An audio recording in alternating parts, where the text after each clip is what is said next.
पुरुषच आत्महत्या करतात असं नाही, महिलांनी पण केलेल्या आहेत आणि शेतकरीच करतात नाही तर या गावात रोजगार नसल्यामुळे मजूर शेतमजुराच्या पण आत्महत्या झालेल्या आहेत.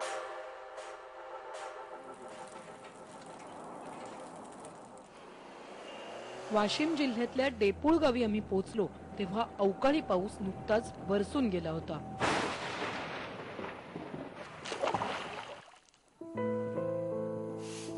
भरलेला गहू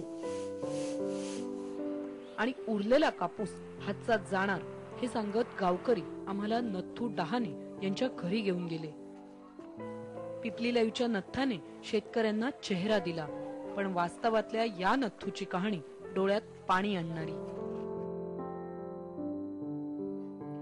78 वर्षाच्या नथूजींना गेल्या वर्षी पॅरालिसिस झाला. त्यांची 35 वर्षांची सून जयश्री ही सगळा आर्थिक कारभार चालवायची. तिला स्वतःला सुद्धा 2 वर्षांपासून बीपीचा आणि पोटदुखीचा आजार जडला. पीक येत नव्हतं, कर्ज फिटत नव्हतं. शेवटी एंड्रीन पिऊन तिनं आपलं आयुष्यच संपवलं. मला वाढून गेलो, पाणी आणतो म्हणे, मधात माठ ठेवले, ते माठातलं थंड पाणी आणतो म्हणे, पावसानंच गेलो. आणि तू म्हणजे तुम्हाला कसं कळलं ते म्हणे की बाबा महालेकरा बाळावर लक्ष ठेवा, आता सांभाळा तुम्ही महालेकरा बाळा. जयश्री आणि विजयची 3 मुलं प्रिया, प्राजक्ता आणि सुमित शाळकरी आहेत. सगळ्यात मोठ्या असलेल्या प्रियावरच आता घरकामाची जबाबदारी पडली आहे. आई असताना तिला मिळणारा अभ्यासाचा वेळ आता कमी झालाय. जास्त करायचं काम नव्हतं, भांडी धुणं करायचं काम नव्हतं. आता भांडी झाडझूड करावी लागते, अभ्यासच कर म्हणत आहे. जयश्रीच्या कुटुंबियांना अजूनही सरकारची मदत मिळाली नाहीये. जयश्रीच्या आत्महत्येमुळे डहाणे कुटुंबाचं कर्जाचं ओझं हलकं झालं नाही.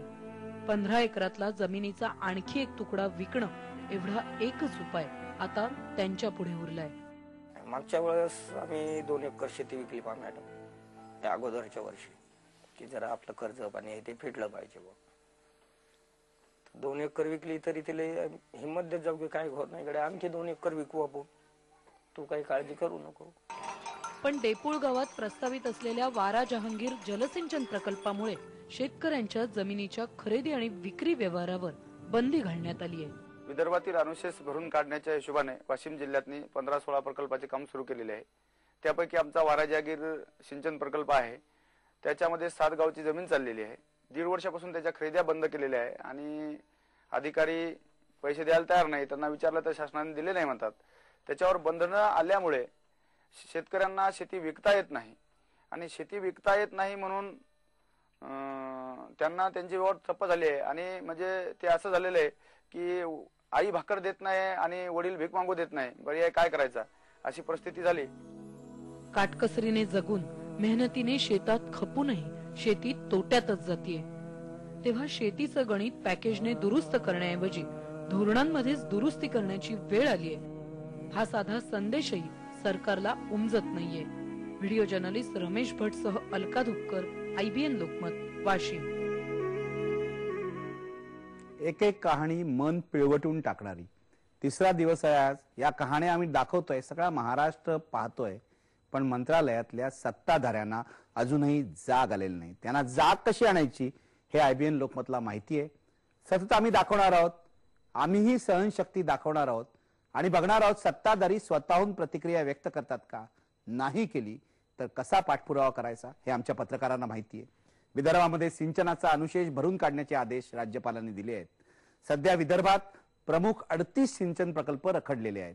या प्रकल्पांचा खर्च एकीकडे वाढत चाललाय तर दुसरीकडे या प्रकल्पांमध्ये विस्थापित होणाऱ्या प्रकल्पग्रस्तांच्या पुनर्वसनाचं नियोजन सरकारने केलेलं नाहीये. एकीकडे आत्महत्येच्या गर्तेत अडकलेले शेतकरी आणि दुसरीकडे हातात असलेली शेती सोडून दुसरीकडे जाण्याचा पर्याय, अशा कोंडीत गावच्या गावं सापडली आहेत. अशाच एका गावात आमची टीम पोहोचली. बुलढाणा जिल्ह्यातल्या नांदुरा तालुक्यातल्या जिगाव गावामध्ये मी आता आलेली आहे. इथे जमलेल्या ग्रामस्थांकडे बघितल्यावर लक्षात येईल की शेतकऱ्यांचे आणि विशेषतः प्रकल्पग्रस्त शेतकरी जे विदर्भातले आहेत त्यांचे प्रश्न इतके तीव्र बनलेले आहेत की हे मांडण्यासाठी गावाच्या गावं समोर येत आहेत. आपण आता थेट शेतकऱ्यांकडून जाणून घेऊया. जिगावचा जो प्रकल्प आहे, एकीकडे विदर्भामध्ये शेतकरी आत्महत्येच्या प्रश्नाने होरपळून निघालेले आहेत, कर्जबाजारी झालेले आहेत आणि या सोबतच जिगावमध्ये एक वेगळा पेच तुमच्या समोर निर्माण झालाय. का सगळ्यात महत्वाचं आहे जिगावचा हा प्रकल्प आणि इथल्या प्रकल्पग्रस्तांचे प्रश्न? गोष्ट अशी आहे मॅडम की एकतर विदर्भ हा मागासलेला, त्यात आत्महत्याग्रस्त आणि विदर्भाची सुरुवातच आमच्या एरियापासून होते. या ठिकाणी एकतर नापिकी आहे, पाहिजे अशा प्रमाणात वीज पुरवठा नाही. त्या कारणानं याच गावामध्ये आतापर्यंत 2 ते 3 आत्महत्या झालेल्या आहेत. त्यापैकी फक्त एकाला कॉम्पेन्सेशन भेटलं, बाकीचा कोणाला अजूनही कॉम्पेन्सेशन भेटलेलं नाहीये. इथला अधिकारी वर्ग जो आहे तो या गावापर्यंत पोहोचतच नाही असं म्हटलं तरी चालेल. पाटबंधारे विभाग आणि महसूल विभाग यांनी जिगाव प्रकल्प व्हायच्या अगोदर खूप आश्वासनं दिली गावकऱ्यांना, परंतु त्या आश्वासनापैकी एकही आश्वासन आतापर्यंत पाटबंधारे विभाग किंवा शासकीय कर्मचाऱ्यांनी पाळलेलं नाही आहे. शेतकऱ्यांना 2 ते 2.25 लाख रुपयापर्यंत भाव मिळत आहे, परंतु बाजारभाव पाहिले तर आता 7-8 लाख रुपये एकरानं बाहेर शेती विकत मिळत आहे. आणि तसेच पुनर्वसनाचा प्रश्न सुद्धा अजून काहीच सुटलेला नाही आहे. जैतापूर प्रकल्पाचा जो 10 लाखाचा हे लावला त्यांनी, तर इथं त्याच भावानं आमची जमीन घेण्यात यावी. माझ्यासोबत जे सगळे शेतकरी आहेत त्यांचं म्हणणं मी जाणून घेणार आहे. मला सांगा, आधीच सरकारने खूप अन्याय केलेला आहे ते घर आहे ती शेती सोडून जायला सरकार तुम्हाला सांगतंय. सरकार स्वतःच्या मनाने ठरवून दर देतोय. हा दर तुम्हाला पटणार आहे का? नाही, मान्य नाही. त्याचं कारण कसं आहे की जो आता आम्हाला एका एकराचा जर 2-2.5 लाख रुपये एकरानं पैसे देऊन राहिले ते, तर आमची तेवढ्या पैसे तिकडे जमीन होतच नाही. मग आम्ही काय करा म्हणजे आम्ही शेतकरी असल्यावर आम्हाला भीक मागायची परिस्थिती आहे, असं हे सरकार आहे. जोपर्यंत असं होणार नाही तोपर्यंत आम्ही जैतापूरपेक्षाही उग्र आंदोलन करू. मागच्या वेळेस आमच्या इथं काहीतरी त्या अधिकाऱ्यांचे कपडे फाडले होते, आम्ही त्यांना पेटून देण्यासही तयार आहोत. आणि आमच्या गावामध्ये ज्या मुलांना पाहुणे पाहायला येतात त्यांना सुद्धा विचारतात की तुमच्या गावाला धरण होते म्हणून आमच्या गावात मुली सुद्धा देत नाहीत.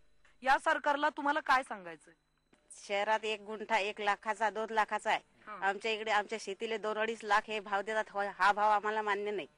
आम्ही धरण करण्यासाठी नाही म्हणत नाही, पण आमच्या मागण्या पूर्ण करा. जिगावच्या प्रकल्पग्रस्तांचा प्रश्न सुटेपर्यंत विदर्भाच्या या